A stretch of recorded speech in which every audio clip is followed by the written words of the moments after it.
And we're going into chapter 3 already. We have anything to talk about from chapter 2? Any recapping? Yes, we do. I was not here. You weren't out here? How? I was out here. You were Unfortunately. reading Basically, he's just writing in his journal. it. Spent that whole time writing in his journal, spazzing out that people were gonna catch him. Nobody caught him. And it kind of just like really describes like the scene of the hotel, or not the hotel where they're living, and kind of gives you a good taste of like the environment that they're in, and a vibe of how people are. And the undercurrent of stress and fear. Yep. I might need to plug my phone in.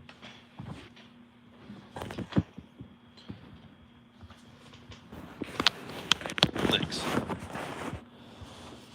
It'd be real cool if I got on here and there's like 10,000 people that decided they're like, whoa, this is like the most awesome thing.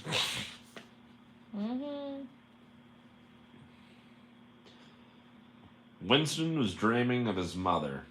He thought.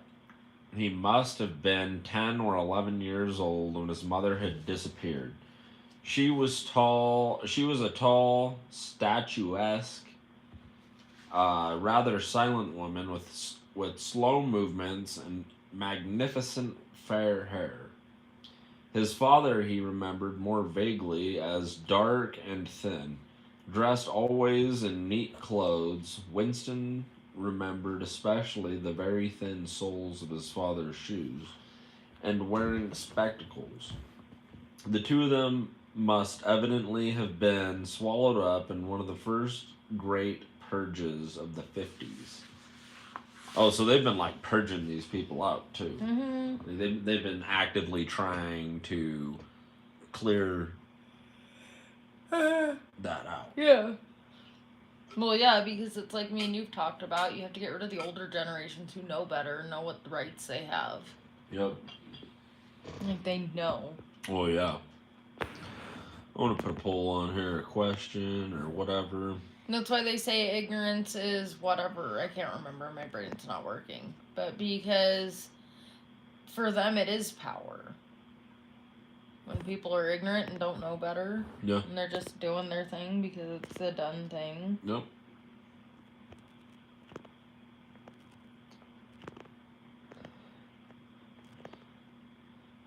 Let's see here. There. I'll just put that in there. Oh, I didn't want that right in the way. There. Put it up in the corner. Please. I encourage you to leave a like as I continue to read on. At that moment, his mother was sitting in some place deep down beneath him, his young sister in her arms.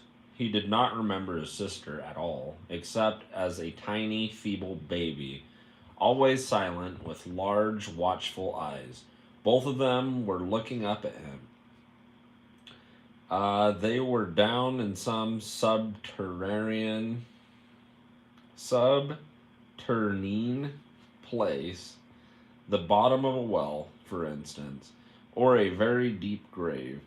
But it was a place which, already far below him, was itself moving downward. They were in the saloon of a sinking ship, looking up at him through the darkening water. There was still air in the saloon. They could still see him and he them. But all the while they were sinking down into the green waters which in another moment must hide them from sight forever. He was out in the light and air while they were being sucked down to death. And they were down there because he was up here. He knew it, and they knew it, and he could see the knowledge in their faces. There was no reproach either in their faces or in their hearts, only their knowledge that they must die in order that he might remain alive. and that this was part of the unavoidable order of things. He could not remember what had happened, but he knew in his dream that in some way the lives of his mother and his sister had been sacrificed to his own. Yeah, I'm gonna pause this real quick because I seen that somebody had popped up and said something. This is 1984. This is actually part 3. I realized just now that I actually completely forgot to put that in the title. I just started this one and didn't even say that. But that's what's happening. I'm not going to restart this thing, so I'm carrying on with 1984. That's what I'm reading right now. Please leave a like, comment, subscribe, whatever. Either way, I'm reading. It was one of those dreams which, while retaining the characteristics, dream scenery, are a continuation of one's intellectual life, and which one becomes aware of facts and ideas which still seem new and valuable after one is awake. The thing that now suddenly struck Winston was that his mother's death nearly 30 years ago had been tragic and sorrowful, I don't know, in a way that was no longer possible.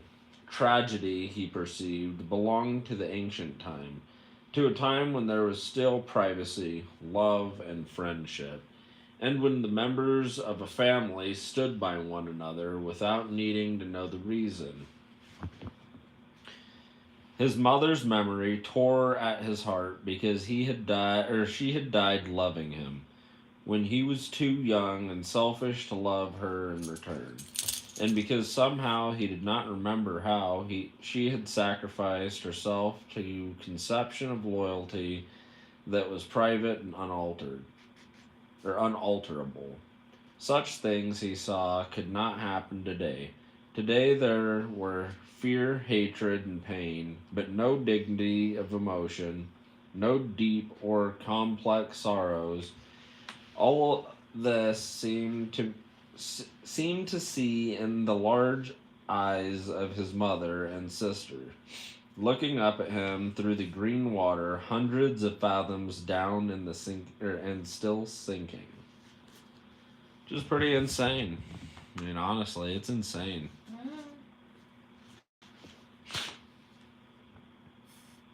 Well, imagine living in a society that doesn't let you grieve. Oh.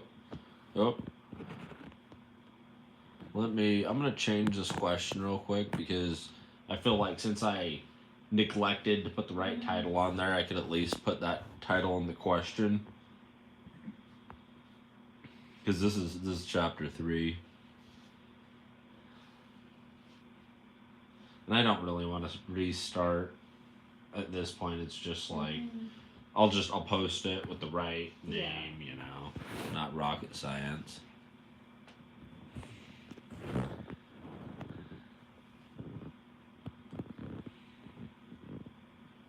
Start question right now. Questions, all it's going to say is where I'm at, what I'm reading.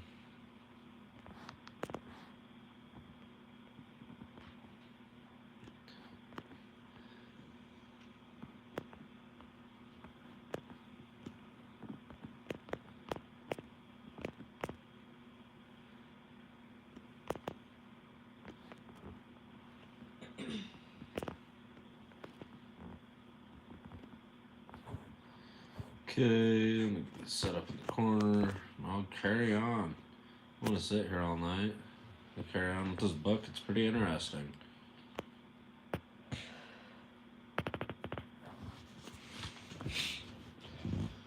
Suddenly, he's standing on a short, springy turf.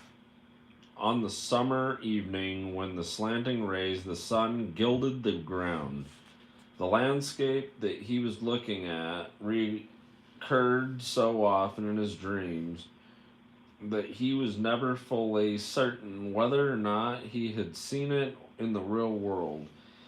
In his waking thoughts, he called it the Golden Country. It was old, rabbit bitten past.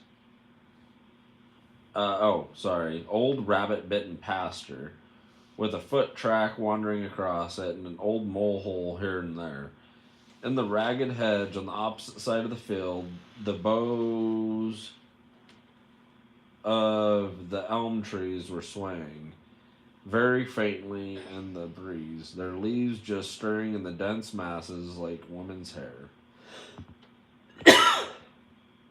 Somewhere near at hand, though out of sight, there was a clear, slow motion stream where dace were swimming in the pools under the willow trees. The girl with dark hair was coming towards him across the field. With what seemed to be a single movement, she tore off her clothes and flung them disdainfully aside. Her body was white and smooth, but it aroused no desire for him. Indeed, he barely looked at it. What overwhelmed him in that instant was admiration for the gesture with which she had thrown her clothes aside. With its grace and carelessness, it seemed to annihilate a whole culture, a whole system of thought, as though Big Brother and the party thought police could all be swept into nothingness by a single splendid movement of the arm. That too was a gesture belonging to the ancient time. Winston woke up with the word Shakespeare on his lips. The telescreen was giving forth an ear-splitting whistle which continued on the same note for 30 seconds. It was not 7:15 getting up time for office workers. Winston wrenched his body out of bed, naked for a member of the outer party received only 3,000 clothing coupons annually, and a suit of pajamas was 600, and seized a dingy singlet and a pair of shorts that were lying across a chair. The physical jerks would begin in 3 minutes. The next moment, he was doubled up by a violent coughing fit, which nearly always attacked him soon after waking up. It emptied his lungs so completely that he could not only begin breathing again by lying on his back and taking a series of deep gasps. His veins had swelled with the effort of the cough, and the varicose ulcer had started itching. 30 to 40 group, yapping a piercing female voice. 30 to 40 group. Take your place, please. 30 to 40s. Winston sprang to attention in front of the telescreen, upon which the image of a youngish woman, scrawny but muscular, dressed in a tunic and gym's shoes, already appeared, arms bending and stretching. She rapped out, "Take your time by me. 1, 2, 3, 4. 1, 2, 3, 4.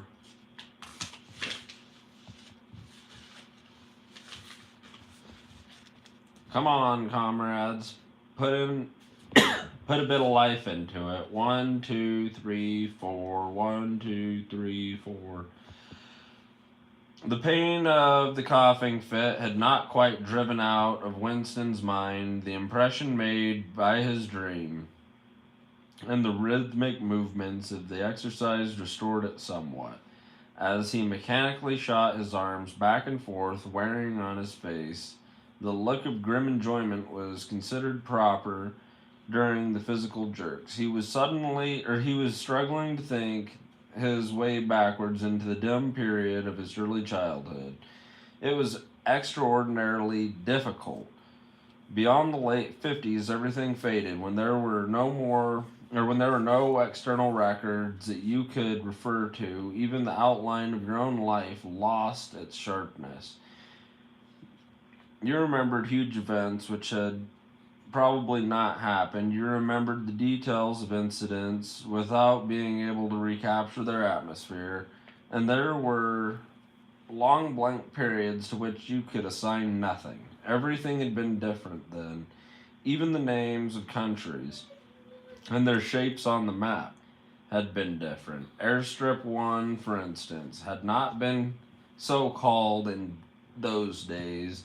It had been called England or British, though London felt fairly certain had always been called London.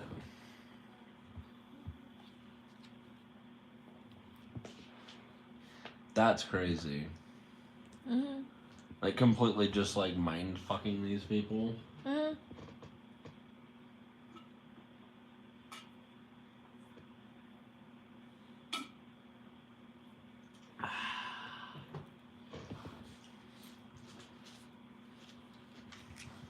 Alright.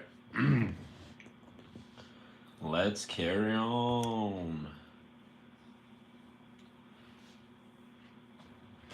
Winston could not remember a time when his country had not been at war, but it was evidence that there had been a fairly long interval of peace during his childhood, because one of his early memories was of an air raid which appeared to take everyone by surprise. Perhaps it was the time when the atomic bomb had fallen on Colchester. He did not remember the raid itself, but he did remember his father's hand clutching his own as they hurried down, down, down into some place deep in the earth, round and round a spiral staircase which rang under his feet, and which finally so wearied his legs that he began whimpering and they had to stop and rest. His mother, in her slow, dreamy way, was following a long way behind them. She was carrying his baby sister, or perhaps it was only a bundle of blankets that she was carrying. He was not certain whether his sister had been born then. Finally, they had emerged into a noisy, crowded place, which he had realized to be the tube station. Huh. So these people all just kind of like collect in one place.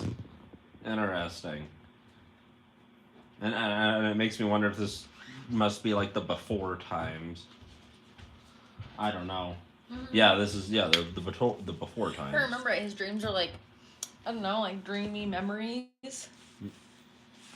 Okay. You know, like he's getting flashes of bits of memories, but the way they live life, you're not allowed to dwell on things and think. Oh, okay. You know, so think about how hard it would be to remember stuff. You know. Yep.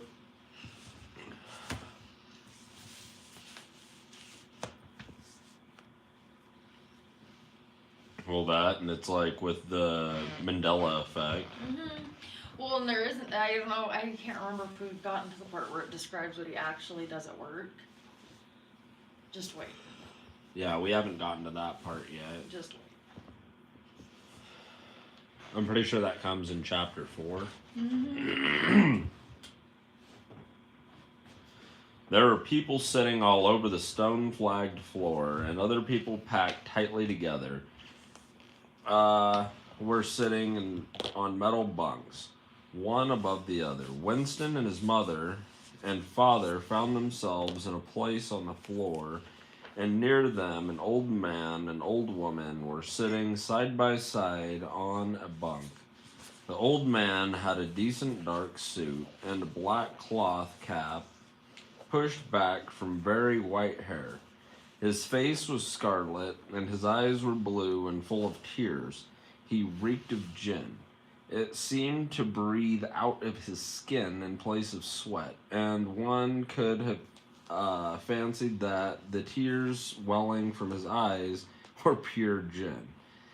But though slightly drunk, he was also suffering under some grief that was genuine and unbearable, and in his childish way, Winston grasped that some terrible thing, Something that was beyond forgiveness and could never be remembered had just happened.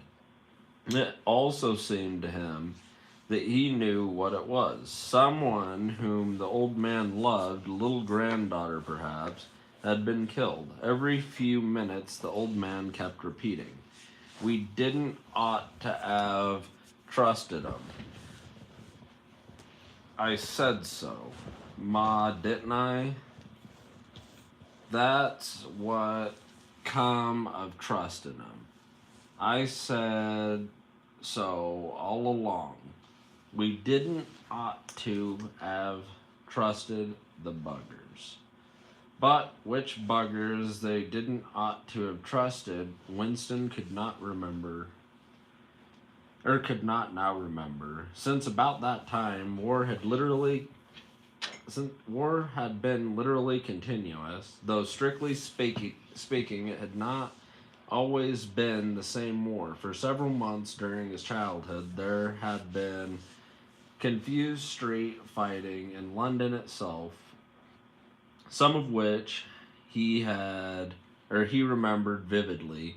But to trace out history of a whole period, to say who was fighting whom was at any given moment, would have been utterly impossible, since no written record and no spoken word had ever had mention of any other alignment than the existing one. At this moment, for example, in 1984, if it was 1984, Oceania was at war with Eurasia and in alliance with East Asia. In no public or private utterance was it ever admitted that the three powers had at any time been grouped along different lines. Actually, as Winston well knew, it was only 4 years since Oceania had been at war with East Asia and in alliance with Eurasia. But it was merely a piece of furtive knowledge which he had happened to possess because his memory was not satisfactorily under control. Officially, the change of partners had never happened. Oceania was at war with Eurasia, therefore Oceania had always been at war with Eurasia. The enemy of the moment always represented absolute evil, and it followed that any past or future agreement with him was impossible. The frightening thing, he reflected, for the 10,000th time, as he forced his shoulders painfully backwards, with his hands on his hips. They were gyrating their bodies from the waist, an exercise that was supposed to be good for the back muscles. The frightening thing was that it might all be true. If the party could thrust its hand into the past and say of this or that event, it never happened, that surely was more terrifying than mere torture or death.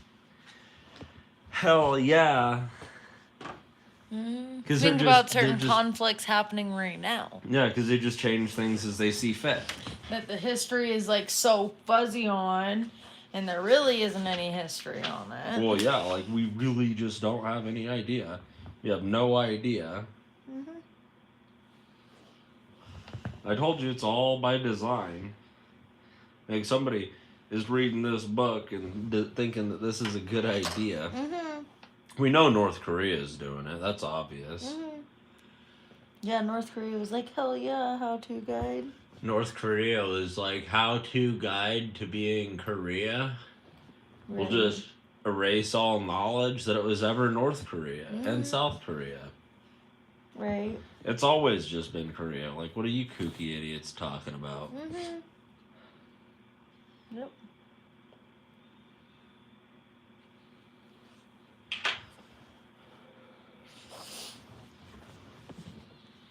The only thing it's missing is nuclear codes. Had to make sure no one was listening. Right. The party said that Oceania had been in alliance with Eurasia. He, Winston Smith, knew that Oceania had been in alliance with Eurasia as short a time as 4 years ago. But where did that knowledge exist? Only in his own consciousness, which in any case must soon be annihilated. And if all others accepted the lie which the party imposed, if all records told the same tale, then the lie passed into history and became truth. Who controls the past ran the party slogan. Controls the future. Who controls the present controls the past. And yet the past, though of its nature alterable, never had been altered. What was true now was true, everlasting to everlasting. It was quite simple. All that was needed was the unending series of victories over your own memory. Reality control, they called it in newspeak. Doublethink. Stand easy, barked the instructions, or the instructress. A little more genially. Genially. Yeah.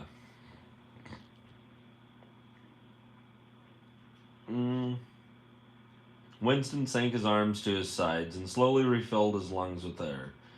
His mind slid away into a labyrinthine world of doublethink. To know and not to know, to be conscious of complete truthfulness while telling carefully constructed lies, to hold simultaneously two opinions which canceled out, knowing them to be contradictory and believing in both of them, to use logic against logic, to repudiate morality while laying claim to it, to believe that democracy was impossible and that the party was the guardian of democracy, to forget what it was not necessary to forget, then draw it back into memory again at the moment when it was needed, and then promptly to forget it again, and above all, to apply the same process to the process itself. That was the ultimate subtlety, consciously to induce unconsciousness, and then once again to become unconscious from the act of hypnosis you had performed. Even to understand the word doublethink involved to use doublethink. The instructress had called them to attention again. And now let's see which of us can touch our toes. She said enthusiastically, right over the hips. Please, comrades. 1, 2, 1, 2. Winston loathed this exercise, which sent shooting pains all the way from his heels to his buttocks, and often ended by bringing on another coughing fit. The half-pleasant quality went out of his medication. The past, he reflected, had not merely been altered, it had been actually destroyed. For how could you establish even the most obvious facts when there existed no records outside your own memory? He tried to remember in what year he had first heard the mention of Big Brother. Oh, had to sit up, stretch my back, talk about how crazy this is.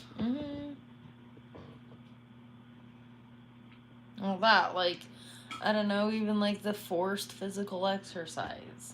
You gotta keep your machines healthy. Yep. Well, and me, I look at how they're changing the past, and then they write the future, and they do all this stuff, and it's kind of like with the way things go right now. Like realistically, like think about how Wikipedia does things, because Wikipedia will go in there and change things. My opinion, once it's in there, once it's written down, it can't be taken out, it can't be rewritten, it's done. Yep.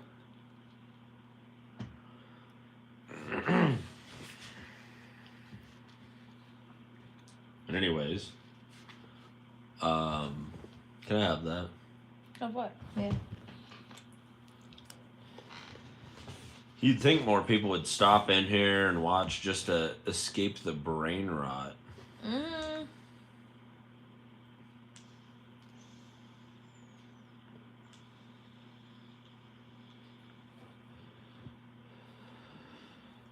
But, you know, if I read like 3 or 4 chapters of this, post it, and just like nobody cares, that's where it's at. Nobody cares.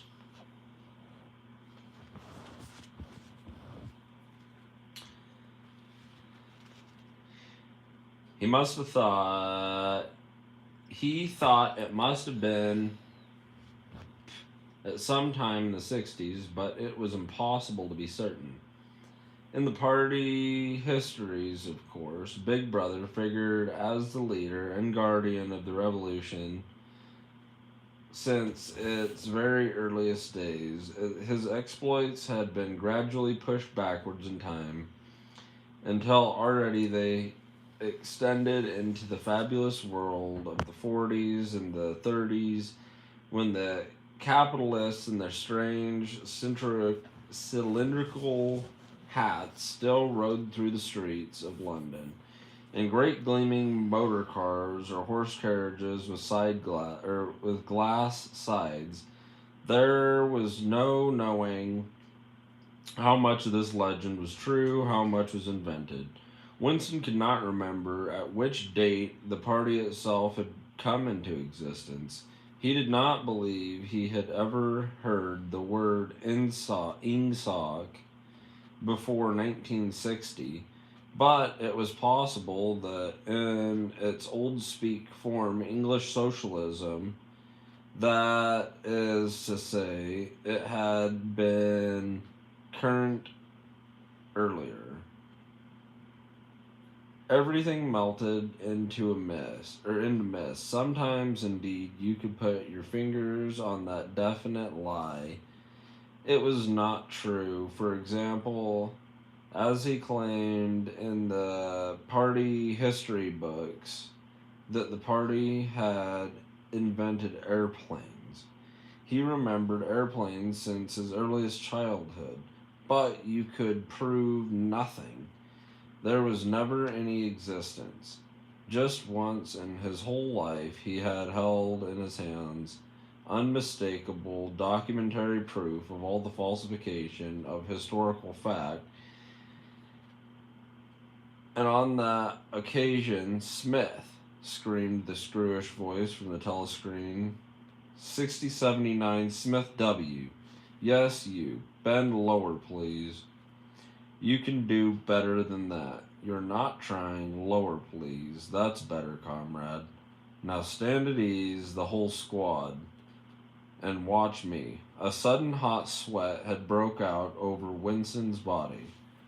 His face remained completely inscrutable. Never show dismay. Never show resentment. Never flicker the eye. Never flicker the eyes could give you away. He stood watching while the instructress raised her arms above her head. One you could not say gracefully, but with remarkable neatness and efficiency. Bent over and tucked the first point of her fingers under her toes. There, comrades, that's how I want to see you doing it. Ha! What? I want to see you do that. What? You have to bend over and, like, hook your fingers under your toes. Yeah. Like this?